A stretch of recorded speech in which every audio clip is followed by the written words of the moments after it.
berapa dal dalam surat Al-Ikhlas? Ada 5. Ada 5. Maka dulu Pak Haji sering pakai tebak-tebakan. Dal 5 apa?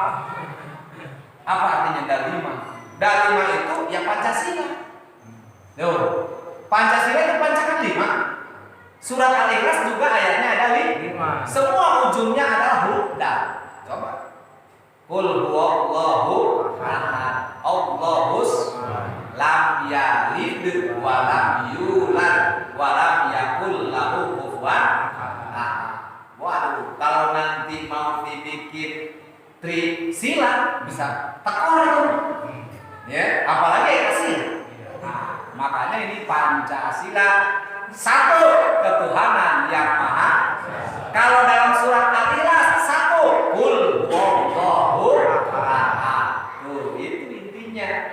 Ya, makanya orang yang merasa Pancasila tidak pernah ngomong Pancasila, tapi ketika Pancasila dikutak-atik pasti marah. Pasti marah. Tuh. Ya, jadi surat Al-Ikhlas itu adalah lambang tauhid kita. Warga negara NKRI itu Pancasila, karena sila yang pertama adalah ketuhanan yang maha esa. Makanya orang banyak tidak suka dengan ketuhanan. Makanya mau diganti ketuhanan yang berbudaya. Waduh, bahaya. Itu, ya. Nah, maka oleh karena itu inilah salah satu bahwa orang yang banyak membaca ayat minimal 100 kali dalam sehari semalam, sungguh dia telah menyempurnakan bacaan-bacaan Al-Qur'an. Ya. 3. Kemudian yang keempat, barang siapa bersedekah, ya, dalam bahasa Arabianya wa man tasaddaqa bi jum'atin bi dirhamin wa man tasaddaqa, ya, faqad ada haqqa shadaqatin. Barang siapa bersedekah setiap hari Jumat, ya, seberapa satu dirham? Tinggal dihitung. Dirham itu kalau dirupiahkan berapa? Ya, misalnya 1 juta misalnya. Ya, karena dirham itu adalah uang emas yang ada di Arab. Itu kalau 1 dirham sedekah tiap hari Jumat atau tiap Jumat seminggu sekali, maka sungguh orang tersebut telah menyempurnakan dari nilai-nilai sedekah.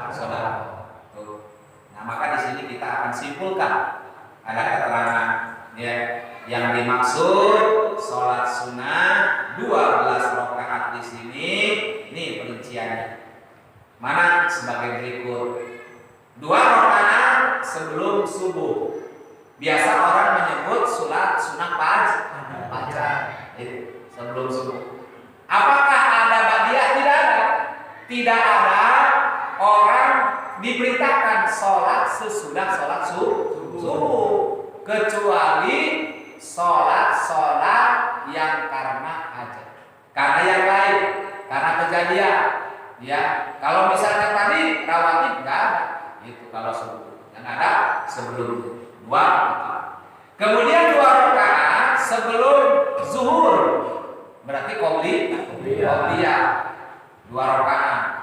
Usolli sunatan duhri rakaataini qobliyatan lillahi ta'ala. Allahu Akbar. Pas kita Allahu Akbar, di hatinya niat. Karena Imam Syafi'i, Imam Rafi'i mengatakan bahwa an-niyatu muqtarinatun bitakbir. Bahwa niat harus dibarengkan dengan takbiratul ihram. Jadi ketika orang baca Allahu Akbar, hatinya niat sholat, baik sholat wajib maupun sholat sunnah. Jadi kalau ini kan tidak bisa niat bahasa Arab. Loh, jangan gara-gara nggak hafal dengan niat sholat bahasa Arab lalu nggak sholat, salah. Sholat aja, yang penting pada saat takbir sholatnya apa sebutin. Misalnya Allah, niat di hatinya aku sholat 2 rakaat sebelum duhur. Itu artinya itu. Kemudian aku sebelum aku sholat sunnah duhur 2 rakaat sebelum duhur. 2 rakaat Allahu Akbar, Allahu Akbar. Misalnya ba'diyah aku sholat 2 rakaat sesudah duhur. Jadi itu aja sebenarnya. Jadi jangan kita beranggapan tanpa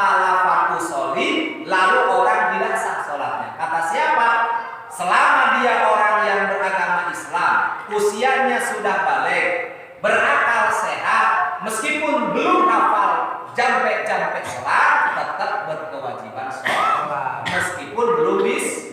Lalu apa orang yang nggak bisa yang dia kerjakan? Makanya ikut berjamaah. Kan kalau berjamaah kan nggak bingung. Imam ruku, makmum ikut ruku. Imam berdiri, makmum ikut berdiri. Imam sujud, imam sujud, makmum ikut sujud. Kalau imamnya loncat, ikut loncat. Ya, makanya kan ada kisah seperti itu. Ada seorang suami yang seumur hidupnya belum pernah sholat. Lalu dia nanya sama bininya, "Ma, kayaknya bapak pengen sholat." "Alhamdulillah." Jangan alhamdulillah can. Kata suaminya, "Iya, tapi alhamdulillah senang mendengarnya si istri kalau suaminya udah dianggap mau insaf, mau taubat." Kata suaminya, "Tapi ngomong-ngomong abah ini belum bisa, belum belajar, belum pernah tahu tata caranya gimana kalau salah." Kata istrinya, "Sudah abah ikut saja sama Pak Ustaz. Apapun yang dilakukan oleh imam, ikut." Pokoknya yang ada di pikiran si suami harus ikut imam. Kan begitu. Nah, ini orang komitmen ini namanya. Ini namanya orang komitmen, hebat. Nah, betul apa yang disarankan istrinya dia ikuti. Dia sholat tepat di belakang imam. Nah, berhubung terlalu dekat kepalanya, ketendang sama imam. Lalu dia ingat omongan istri, apapun yang dilakukan oleh imam ikutin, wajib. Karena dia merasa ketendang, dia tendang. Akhirnya dia tendang orang kan jadi marah. Iya kata kan tobat mesti masalah banget. Akhirnya digusur, dikebukan. Babak belur cerita, peci dendeng. Rambut kusut, giginya udah melorot aja nih. Malu orang yang nggak pernah pakai sabun. Begitu pulang ditanya sama bininya, "Bah, bagaimana sholatnya?" "Enak, alhamdulillah, sholatnya mantap. Cuman nggak kuat dulu aja doang."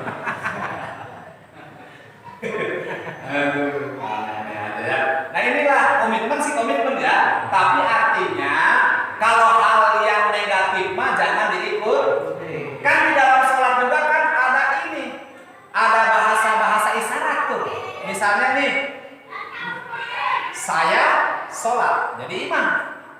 Yang di belakang saya ada Pak Haji, ada Pak Cecep, ya, ada Ustaz di belakang. Tapi imamnya salah. Salah satu contoh kesalahan dalam sunnah af'al, padahal bukan rukun. Misalnya, saya lupa tidak tahiyat awal, Pak Haji. Aturan kan setiap orang habis sholat 2 rakaat harus tahiyat awal. Ini saya lupa. Allahu Akbar. Bagaimana ini? Kalau misalnya makmum di belakang, subhanallah, ada yang begitu ya. Subhanallah, karena merasa imam ini lupa.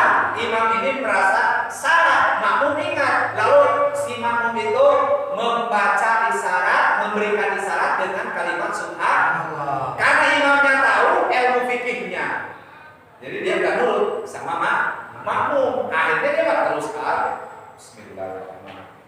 Akhirnya si makmumnya pada tahiyat awal masing-masing. Waduh, loon di imamnya udah subhanallah masih berdiri aja, budek kali imamnya. Artinya si makmum berpikir demikian. Akhirnya si makmum pada tahiyat awal masing-masing. Pertanyaannya, yang benar yang mana? Mengikut. Yang benar imam apa makmum? Yang benar adalah imam.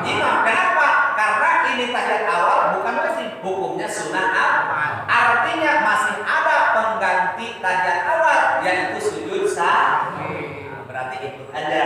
Berarti makmum ikut imam. Begitu. Kalau ini imamnya cuma 3 rakaat, sementara sholat zuhur, ini sholat zuhur mestinya 4 rakaat. Dapat 3 rakaat, imamnya tahiyat akhir. Bagaimana? Baca dulu subhanallah, udah subhanallah 3 kali nggak kedengaran. Tahu nggak kedengaran? Tahu memang dia yakinnya 4 rakaat. Di situ harus dia berdiri makmumnya. Kalau aku yakin sholatnya imam baru 3 rakaat. Jadi kalau salam imam kita ikut tahiyat aja dulu. Tahiyat aja karena namanya berjamaah. Pas imamnya assalamualaikum warahmatullah, kita bangun lagi 1 rakaat. Nah, kemudian sebelum salam juga harus sujud. Gitu. Ya, nah itu intinya. Bagaimana kalau imamnya udah 4 rakaat? Udah 4 rakaat imamnya, malah bangun lagi sampai 5 rakaat. 5 rakaat. Terus kata makmum, subhanallah. Subhanallah. Enggak dengar dia. Bodoh aja. Nah, di situ bagaimana? Kita sebagai makmum tahiyat akhir saja. Tahiyat akhir saja. Biarin imamnya sendiri berdiri. Cuman kita salamnya boleh duluan, mufaroqah boleh menunggu imam. Jadi cepat-cepat lumayan. Standby aja nih. Biarin dia mampu sujud sendirian aja. Kita mah baca tadi. Begitu imamnya baca tahiyat, kita ngikutin dari belakang. Nah, itu seperti itu. Karena ini bukan sunnah akad, tapi rakaat itu ruku. Terus paling imam nanya, kenapa pada diem? Opat kami mah. Mana pak? Begitu. Ya. Nah, jadi intinya seperti itu. Teori-teori praktek di dalam sholat. Maka inilah min haqqiha yang harus kita utamakan adalah hak-haknya sholat. Jadi haknya sholat itu tadi ada bahasa manusia kan lupa. Ya, makanya kalau kita lupa sholat sendiri nih Pak Haji, sholatnya sendiri.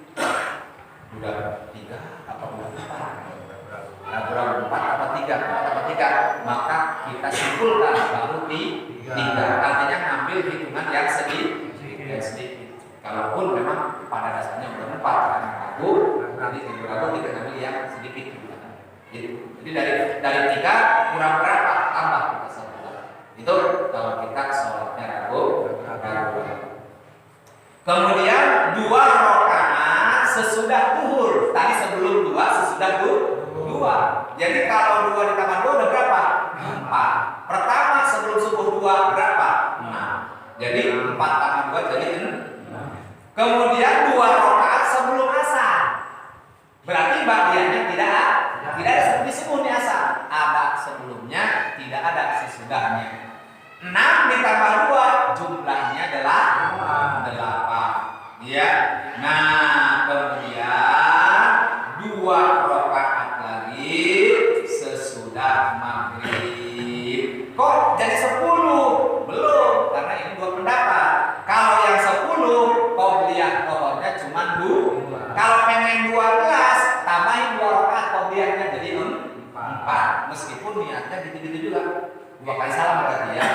Sholli sunatan duhri rakaataini qobliyatan lillahi ta'ala. Itu qobliyah zuhur. Jadi jumlahnya kalau ditambah 4 qobliyah zuhur jumlah sama dengan 12 rakaat. Nah, di sini Imam Tirmidzi menambahkan bahwa sholat sunnah yang 12 rakaat itu adalah sebagai berikut. Ini yang 12. Kalau yang tadi jumlahnya 10. 4 rakaat sebelum zuhur. 4 rakaat. Jadi berarti 2 kali salat. 2 rakaat sesudah zuhur. Tapi boleh melaksanakan 4, 6 dan seterusnya? Boleh. Cuman ini yang dihitungnya adalah yang muakkadnya. Bukan berarti dibatasi sholat sunnah, tidak. Tapi Pak Ustaz, orang-orang habis zuhur suka banyak tuh. Iya, tapi yang dihitung adalah cuma 2 muakkadnya. Makanya dalam sholat sunnah rawatib ada muakkad, ada goer muakkad. Ada yang sangat dikukuhkan sunnahnya, ada yang biasa saja. Jadi walaupun sunnah harus, itu namanya muakkad. 2 rakaat sesudah maghrib, sebelumnya tidak ada, tapi tidak dilarang dan juga disebut goer muakkad. Jadi kalau misalnya ini maghrib, orang mau sholat sunnah 2 rakaat nggak apa-apa. tidak sholat tidak apa-apa, yang sholat juga tidak apa-apa. Ya, sebelum maghrib itu nungguin imam. Ada yang nungguin imam, ada yang baca sholawat begitu.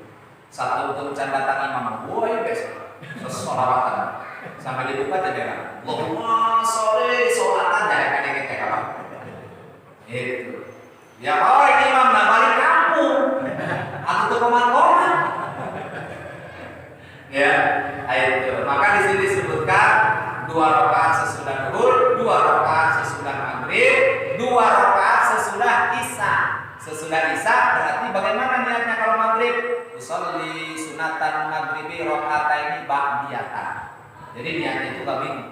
Ya, enggak bingung. Tapi insya Allah meskipun ini demikian, tapi saya sudah bukukan, saya sudah konsepkan, tinggal beberapa lembar lagi. Insya Allah mudah-mudahan Kamis besok sudah dibawa selesai. Ya, jemaah, daripada kita kasih waktu saja berikut narkoma sholat. Ya. Nah, kemudian 2 rakaat lagi sebelum subuh. Sebelum subuh, ya fajar itu 2 rakaat. Karena kalau di masjid mah banyak sholat itu. Misalnya di Pak Haji Salonnya kucuk datang. Dia sholat apa? Tahiyatul masjid. Tuh. Kalau orang habis berwudu, air wudunya masih ada, bisa sholat syukur wudu. Dan sholat syukur wudu tidak harus di masjid. Mestinya ini hari Jumat, orang tuh jangan saling membelakangkan, harusnya saling mendahulukan. Kenapa? Karena disebutkan orang yang datang awal bisa mengisi shaf yang pertama, maka pahalanya onta ini kemahayana hayang baik. Onta pahalanya. Tapi jangan ngerebut onta orang. Bagaimana ngerebut onta orang? Datang jam 12 hayang pangharupna. Kita ngerebut onta matu. Untuk jelema dulu. Ya, itu. Yang kedua, kambing, lumayan tuh. Ya, sop kedua itu kan dapat kambing. Yang ketiga dapat ayam. Lumayan. Ya, mau dapat kambing, dapat ayam. Yang terakhir mah kotoran. Maka saya sering mengimbau sama pengurus masjid nih. Saya bilang umumkan kepada jamaah jangan langsung main ngampar di jalan. Masjid kita kan masih luas, lantai 2, lantai 3 dibangun lagi nih, apa Bapak Sadon nih, ya. Habis berapa tuh? Nah, maka maksudnya itu biar orang kedapatan tahiyatul masjid. Ini mah masjid di atas masih penuh, di dalam masih longgar, udah ngampar karpet di jalan. Saya juga tahu pengen buru-buru mabur. Tapi kan dia nggak dapat fadilah tahiyatul masjid. Karena jalan bukan masjid, mestinya penuhin dulu, biar kita usolin sunatan tahiyatul masjidnya bener-bener dapat. Ini mah dibilang sambil ngopi. Soal sunatan tahiyatul masjid Allah nggak ada yang khutbah balik kopi, balik rokok. Ada kan kira-kira di kita? Coba kita tahu aja juga. Punya muhalim dia, walaupun duduknya paling depan dia matanya tuh punya intrakannya menjadi. Banyak itu, bahkan sering laporan sama saya. Saya bilang udah nggak usah dibahas, biarin. Setelah itu cuma tololin, nggak mau pusing kan? Ya kalau kita kemusikan buat apa? Nggak apa-apa. Dia urusan dia, sahnya dia, tidak sahnya dia, yang nanggung dia. Yang penting mah kita yang ada di lingkungan masjid ingat saat khotib khutbah sedang berjalan tidak boleh bisik-bisik, tidak boleh ngobrol.